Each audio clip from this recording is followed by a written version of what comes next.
Hello दोस्तों, स्वागत है आप सब लोग का अपने चैनल आरएसपी स्टडी पॉइंट पर। उम्मीद करते हैं आप लोग बहुत अच्छे होंगे। तो जैसा कि हम लोग BSc third semester computer science पढ़ रहे थे, कंप्यूटर साइंस में हम लोग पढ़ क्या रहे थे, operating system and it's functions पढ़ रहे थे। ठीक है, तो इसका हम लोग का लेक्चर नंबर 14 तक कंप्लीट कर चुके हैं। लेक्चर नंबर 15 होने वाला है आज। ठीक है, चलिए फिर हम इसको देखते हैं।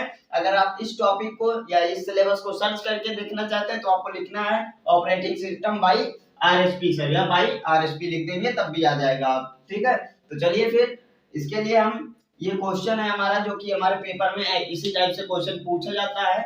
हमारे कॉलेज लेवल में भी ये इसी टाइप का क्वेश्चन पूछा जाता है और गेट में भी इसी लेवल का क्वेश्चन पूछा जाता है। ठीक है, ये हमको क्या करना है, इसमें टिक करके बताना है इसका गारंटी चार्ट कौन सा होगा। ठीक है, इसका गारंटी चार्ट कौन सा होगा, ये है क्या, question on sorted job first, यानी एसजेएफ का प्रिमिटिव क्वेश्चन है।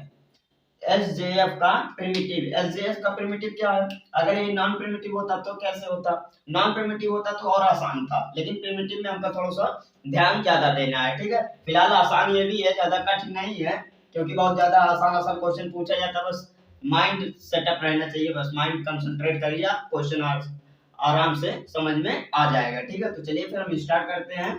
यहाँ पे क्या है, देखिए प्रोसेस है P1, P2, P3, तीन प्रोसेस है और तीनों को अराइवल टाइम दिया गया है और बर्स्ट टाइम दिया गया है। ठीक है, तो अराइवल टाइम P1 का है 3 और P2 का 0, P3 का 2। ठीक है, इसका बर्स्ट टाइम है 2, 9, 5। ठीक है, तो ये होता है हमारा क्या, अराइवल टाइम और ये बर्स्ट टाइम। अराइवल टाइम क्या होता है, अगर आप पहली बार जुड़ रहे हैं तो थोड़ा सा बता देते हैं, बाकी आपको अच्छे समझने के लिए लेक्चर देखना पड़ेगा। ठीक है, अराइवल टाइम होता है जैसे ये प्रोसेस कितने समय पे आया है या किसके बाद आया, किससे पहले आया है, ये होता है अराइवल टाइम, जिसको हम बोलते हैं आने वाली समय। और ये होता है वेस्ट टाइम, यानी जितना टाइम इसका वर्क है, कितनी देर का इसका वर्क है। जैसे इसका क्या है, 2 सेकंड का वर्क है या 2 टाइम तक है, 9 टाइम तक है, 9 सेकंड तक है, 5 टाइम तक है, 5 टाइम तक है, उसके बाद 5 सेकंड तक है। मतलब वही टाइम चाहिए समझिए, चाहे सेकंड समझ लीजिए उसको, उसका हर को सेकंड समझिए। 3 सेकंड पे ये आया, 0 सेकंड पे ये, 2 सेकंड पे ये, इसका 2 सेकंड का वो है प्रोसेस, जितना ये अपना एग्जीक्यूट करना चाहता है CPU से। ठीक है, तो वो है हमारा बस टाइम और अराइवल टाइम और प्रोसेस 1 2 3 तीन दिया ही गया है। ठीक है, अब हम देखते हैं इसका गारंटी चार्ट क्या होगा, जो कि हमको टिक करके बताना है। और आप अगर आपको आता है तो आप कमेंट में आंसर जरूर दीजिए। ठीक है, नहीं चलिए फिर हम सॉल्व करते हैं। यहाँ पे क्या हमको बताना है, गारंटी चार्ट बनाना है जिसका प्रिमिटिव का एसजेएफ शेड्यूलिंग एल्गोरिथम। ठीक है, तो यहाँ पे देखते हैं हम सबसे पहले 0 सेकंड पे हमारे पास कितने प्रोसेस हैं। 0 सेकंड पे ये प्रोसेस है P2। अब देखिए इसमें P2 कहाँ स्टार्ट हुआ है, इस गारंटी चार्ट में देखिए चारों में P2 कहाँ स्टार्ट हुआ फर्स्ट। सबसे पहले अगर 0 सेकंड पे है तो हम 0 सेकंड पे जो रहेगा उसी को स्टार्ट कर सकते हैं ना। तो यहाँ पे देखिए P2 है, नहीं P2 नहीं, P2 नहीं, सबसे आसान P2 इसी में है, मतलब ये हमको पहले पता चल गया P2 ये है तो यही हो सकता है। चलिए P2 इसी को चेक करते हैं। P2 है कितने तक, 9 सेकंड का है, लेकिन 2 सेकंड पे उससे छोटा प्रोसेस आ रहा है। P3 जो है उससे छोटा प्रोसेस है, 2 सेकंड का आया, तो ये कहां तक चलेगा, P2 2 सेकंड तक चलेगा, 0 to 2 तक। ठीक है, फिर उसके बाद क्या होगा, P3 आया, P3 कितना, सबसे छोटा नहीं है क्योंकि इससे छोटा भी आ गया है 3 सेकंड पे। ठीक है, तो ये 1 सेकंड चलेगा, 1 सेकंड P3 चलेगा, 1 सेकंड P3 चला। उसके बाद फिर क्या हुआ, ये आ गया P1 आया 3 सेकंड पे, तो ये क्या होगा, पूरा चल जाएगा, पूरा चल जाएगा, यानी ये पूरा 5 तक चलेगा।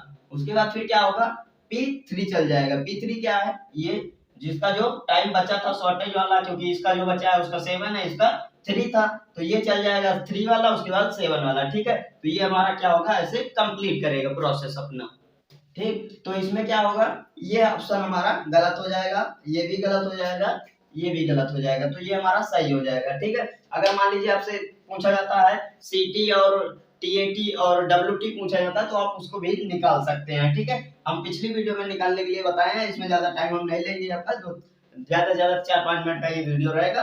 ठीक है, इसमें ऐसे ऐसे क्वेश्चन पूछे जाते हैं जिसमें आपको आप टिक करके बता सकते हैं, आपको 1 नंबर मिल जाएगा। ठीक है, अगर आपसे पूछता है सीटी या टीटी जो भी डब्ल्यूटी पूछता है तो उसको भी आप निकाल सकते हैं। ठीक है, जैसे कि अगर हम सीटी निकाल के बताते हैं कैसे आएगा, मान लीजिए इसका देखते हैं, P1 का सीटी क्या है, P1 लास्ट कहाँ कंप्लीट हुआ है, ठीक है, सिटी निकालते हैं।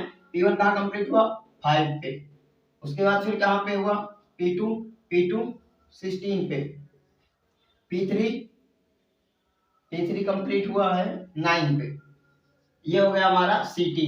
अब हमको क्या निकालना है, टी80 निकालना है, ठीक है। टी80 फिर डब्ल्यूटी आप निकाल के बताएंगे हमको कमेंट में, ठीक है। तो हम टी80 निकाल लेते हैं। टी80 अगर फर्स्ट का देखेंगे तो सिटी माइनस 80 करना है। 5 माइनस 3 2, 16 माइनस 0 16, 9 माइनस 2 7, ठीक है। अब टी80 माइनस बीटी करेंगे तो आपका डब्ल्यूटी आ जाएगा। हम चलिए कर देते हैं, यहाँ पे क्या होगा, 0 हो जाएगा। 16 में से 9 माइनस करेंगे 7 आएगा। फिर क्या करें, 7 में से 5 माइनस करेंगे तो 2 आएगा। ये हमारा हो गया डब्ल्यूटी और टी80। अब आपको निकाल के बताना है, हम नहीं निकालेंगे। आपको निकालना है टी80 एवरेज, टी80 निकालना है, और क्या निकालना है, एवरेज आपको डब्ल्यूटी का भी निकालना है, ठीक है। ये आपसे क्वेश्चन में पूछा जाता है। फिलहाल इस क्वेश्चन में नहीं पूछा था, हम आपसे पूछ रहे हैं, इसको आपको दोनों को निकाल के बताना है कितना आएगा, ठीक है। इसको भी क्वेश्चन मार्क और ये भी क्वेश्चन मार्क, दोनों आप कमेंट में बताएंगे, ठीक है। तो इस वीडियो में मैं यही तक रखेंगे। आशा करते हैं आप लोग को ये लेक्चर अच्छे समझ में। अगर अच्छे समझ में वीडियो को लाइक करें और अपने दोस्तों में ज्यादा से ज्यादा इस वीडियो को शेयर करें। अगर आप चैनल को अभी तक सब्सक्राइब नहीं किए हैं तो चैनल को जरूर सब्सक्राइब कर लीजिए, जिससे आने वाली वीडियो आप तक जरूर पहुंचे, ठीक है। चलिए फिर पढ़ाई करते रहिए, मिलेंगे हम आपसे नेक्स्ट वीडियो में। तब तक के लिए ओके बाय।